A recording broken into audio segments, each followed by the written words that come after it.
నాకెంత ఆకలిస్తుందో అని మాత్రం అడక్కు. సరే అడగనులే. ఏంటి అడగవా? అడగొద్దని ఇప్పుడే అన్నావుగా, అందుకే నేను అడగనంటున్నాను. అడగొద్దు అంటే దాని అర్థం అడుగు అని నీకు ఆ మాత్రం కూడా తెలియదా? ఓకే సారీ, నాకు ఆ విషయం తెలీదు. నాకు ఎంత ఆకలిస్తుంది అంటే కడుపులో సైరన్ మోగుతోంది. అది నీ కడుపులోంచి వస్తున్న సైరన్ శబ్దం కాదు, చింగం గారి సైరన్ శబ్దం. అటు చూడు, దొంగలు వస్తున్నారు. పద, దొంగ పోలీస్ ఆట ఆడుకుందాం. ఇది ఆటలాడుకునే టైం కాదు మోటు, వాణ్ణి పట్టుకోవాలి. ఓహో, నీకేది సరిగ్గా అర్థం కావటం లేదు. దొంగ పోలీస్ ఆడదామంటే పట్టుకుందామని అర్థం. The name is Chingam, inspector Chingam. Chingam చేతిలోంచి తప్పించుకోవడం ఇంపాసిబుల్, ఇంపాసిబుల్. చింగం గారు, జాన్ తప్పించుకుని వెళ్ళిపోయాడు. ఇలా డైలాగులు కూడదు, ఇక్కడే కూర్చుంటారా? వెళ్ళి పట్టుకుంటారా?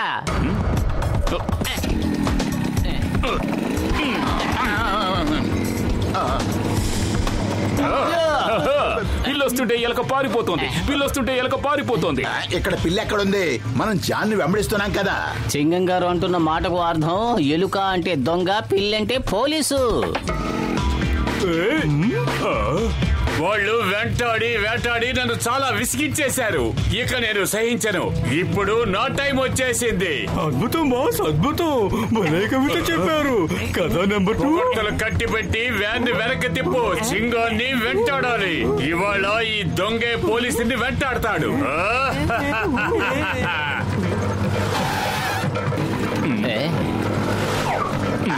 పిల్లి పారిపో, ఎలుకొస్తుంది. పిల్లి పారిపో, ఎలుకొస్తుంది. అయ్యమ్మా, ఏంటి వాళ్ళు చేస్తున్న పని?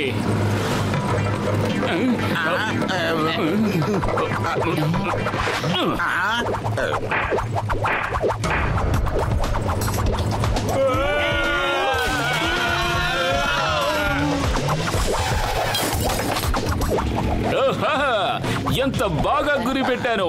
బుల్ సై. అయ్యమ్మా, దీన్నే అంటారు చింగం సై అని.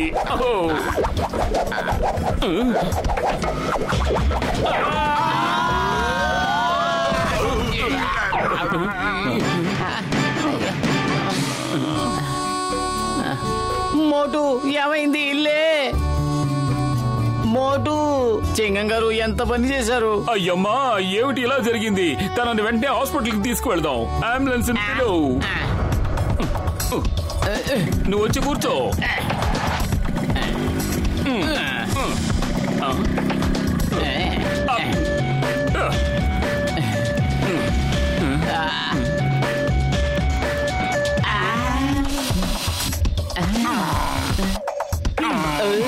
ఇకేం లాభం లేదు తమ్ముళ్ళు. లేదు మోటు, లేదు. నువ్వు నాకు దూరం అయ్యే అవకాశమే లేదు. పైనున్నవో మంచి దేవుడా, నువ్వు నా మిత్రుని తీసుకువెళ్ళొద్దు. మర్యాదగా వెనక్కి పంపించు. నా మిత్రుణ్ణి నాకు ఎందుకు దూరం చేస్తున్నావు? మోటు లేని జీవితాన్ని నేను ఊహించుకోలేను. కొట్టింది చాలు, ఆపు. ఈ దెబ్బలు నేను భరించలేను. నువ్వు మళ్ళీ బతికావా? డాక్టర్ జట్కా, మోటుకి బాగైపోయింది. భగవంతుడు నా మొర ఆలకించాడు. అసలు మీరెవరు అన్నా ఇల్లారా? నన్ను ఎందుకు ఇలా కొడుతున్నారు? నేను ఎవరిని? నేను ఎక్కడున్నాను? అరే, మోటుకి ఏమైంది? మోటు, నేను పతులుని, నీ స్నేహితుడు పతులుని. ఆయన డాక్టర్ జట్కా, ఆయన గసీటే రామ్, ఆయన ఇన్స్పెక్టర్ చింగం గారు. బయట అయి ఉండొచ్చు, కానీ నా పేరు మోటు కదా. ఇలా చూడుపోతులు, దెబ్బ తగిలింది కదా, జ్ఞాపక శక్తి కోల్పోయాడు అనిపిస్తోంది. మోటు నా వైపు చూడు. నేనెవరో గుర్తుపట్టడానికి ట్రై చెయ్యి. నువ్వా? సన్నగా బక్కగా చీపురు పుల్లలా ఉన్న ఓ మనిషివి. నిన్ను చూస్తుంటే ఎన్నో నెలలుగా తిండి తిప్పలో లేనట్టున్నావు. మోటుకి నిజంగానే ఏమి గుర్తున్నట్టు లేదు. ఇప్పుడు ఏం చేద్దాం? మనమే అతనికి పాత విషయాలన్నీ గుర్తు చేయాలి. బహుశా అప్పుడు అతనికి గతం గుర్తుకు రావచ్చు. ఉండు, నేను ఇప్పుడే వస్తాను. ఓయ్ మోటు, ఇదిగో ఇదే ఫ్లయింగ్ హెల్మెట్. ఒకసారి దీనిని తలకి పెట్టుకుని నువ్వు గాల్లో సరదాగా ఎగిరావు కూడా. అది ఎలా ఎగురుతోంది? ఈ బటన్ నొక్కావంటే గాల్లో ఎగిరిపోవచ్చు. ఓహో, అలాగా. Very good. అరే మోటు, ఏం నువ్వు చేస్తున్న పని? డాక్టర్ జట్కా, త్వరగా ఏదో ఒకటి పట్టుకోండి.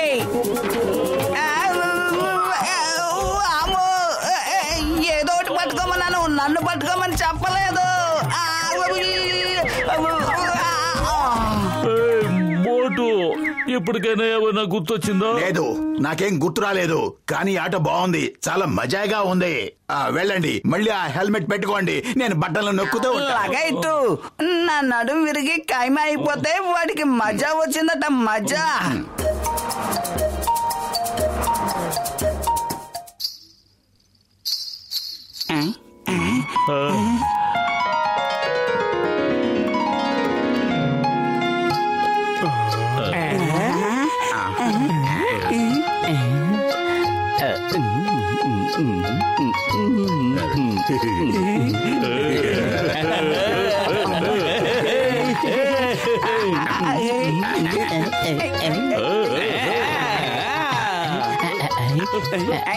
ఇప్పుడు ఏమైనా గుర్తొచ్చిందా?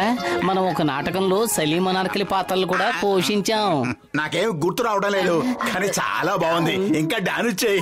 అవునవును, అలా డాన్స్ చేస్తూనే ఉండు, కాస్త టైం పాస్ అవుతుంది. నేను మీ అందరి మనసులు రంజింప చేయడానికి నాట్యం చేయడం లేదు, మోటుకి పాత జ్ఞాపకాలు గుర్తు చేయడానికి నాట్యం చేస్తున్నాను. మోటు, ఇవిగో ఈ ఫ్రూట్స్ తిను. ఇవి తింటే నీకు మళ్ళీ జ్ఞాపక శక్తి తిరిగి వస్తుంది. నువ్వెవరు పెద్ద అన్నయ్య? ఆయన బాక్సర్ అన్నయ్య, గుర్తులేదా?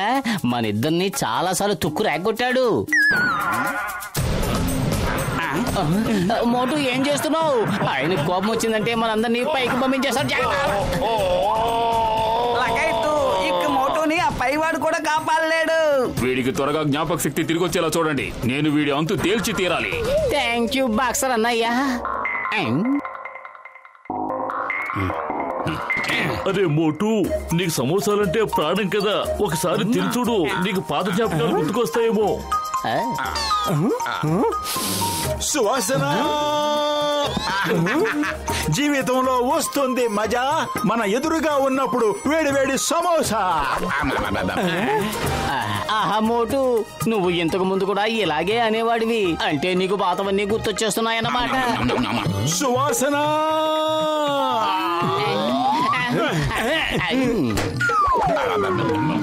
పెట్టండి పెట్టండి, నాకు వేడి వేడి సమోసాలు పెట్టండి.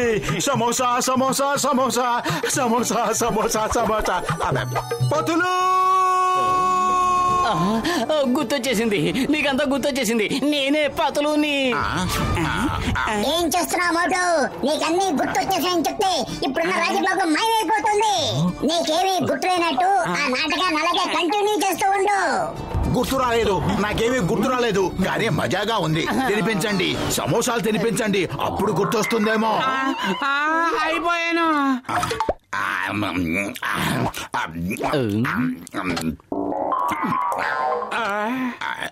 సమోసా ఇక నా వల్ల కాదు. మోటుకి గతాన్ని గుర్తు చేయడానికి నా వ్యాపారాన్ని నేను నష్టపరుచుకోలేను. తినచ్చా లాభం? తప్పుగా అనుకోక బాబాయ్. ఏంటి తప్పుగా అనుకోక బాబాయ్? నష్టపోయేది నేను, నువ్వేమీ కాదు కదా. సమోసాలు తినడం మర్చిపోలేదు కానీ తగ్గినవన్నీ మర్చిపోయాడట. మరి కోపం తెచ్చుకోకు. నీకు గుర్తుందా, నీ ఎదురుగా విదేశీయులు వచ్చి సమోసా దుకాణాన్ని ఓపెన్ చేశారు, నేనే అడ్డుపడ్డాను. లేదంటే ఆ రోజుని దుకాణాన్ని మూసేసి ఉండేవాడివి. మూడు గన్ని గుర్తొచ్చేసాయి అంటే అన్ని గుర్తొచ్చేసాయి. నాకేం గుర్తు రాలేదు. ఈ విషయం ఇంతకు ముందే కదా మీరు నాతో చెప్పారు. అన్ని గుర్తొచ్చేసినా రానట్టు నాటకం ఆడుతున్నాడు. అయితే ఉండు, తనకు పాట నేర్పిద్దాం. ఇప్పుడు మోటోకి మనం పాతవని ఎలా గుర్తు చేయాలి? డాక్టర్ జట్కా, మీరే ఏదో ఒకటి చెయ్యండి. మోటుకి కాకరకాయ జ్యూస్ అంటే చాలా ఇష్టం. అది కనుక తాగించారంటే దెబ్బకన్నీ గుర్తొచ్చేస్తాయి. వద్దొద్దు, నాకేం తాగాలని లేదు. నాకు సమోసాలు మాత్రమే తినిపించండి, అప్పుడు అన్ని గుర్తొస్తాయి. అరే మోటు, నా ప్రాణమిత్రుడా, నా సహోదరా, ముందు నీకు ఇష్టమైనవి తాగు, తర్వాత అన్నీ తిందు గాని. తాగు తాగు తాగు, ఇంకా తాగించండి, తాగు, ఇంకా తాగించండి. తాగు. అది అదే తమ్ముళ్ళు, మోటుకి ఆ యాక్సిడెంట్ లో తలకి దెబ్బ తగలటంతో తన జ్ఞాపక శక్తి కోల్పోయాడు. మళ్ళీ తిరిగి అదే ప్రదేశంలో దెబ్బ తగిలితే పోయిన జ్ఞాపక శక్తి తిరిగి వస్తుంది. లేదు, నువ్వు సరైన చోట్లో కొట్టలేదు. ఇటు నేను కొట్టి చూపిస్తాను. గుర్తొచ్చింది పెద్దనయ్య, తన పొతులు, ఇతను గెస్టే రామ్, అన్ని గుర్తొచ్చేసాయి. అన్ని గుర్తొచ్చేసాయా? ఒక్క నిమిషం ఉండు. అయినా నీకు అన్ని పూర్తిగా గుర్తొచ్చుండవులే. ఇప్పుడు నేను నిన్ను ఉతికే ఉతుకుడికి నీ చిన్నప్పటి విషయాల నుంచి ఇప్పటి విషయాల వరకు అన్ని గుర్తుకొస్తాయి.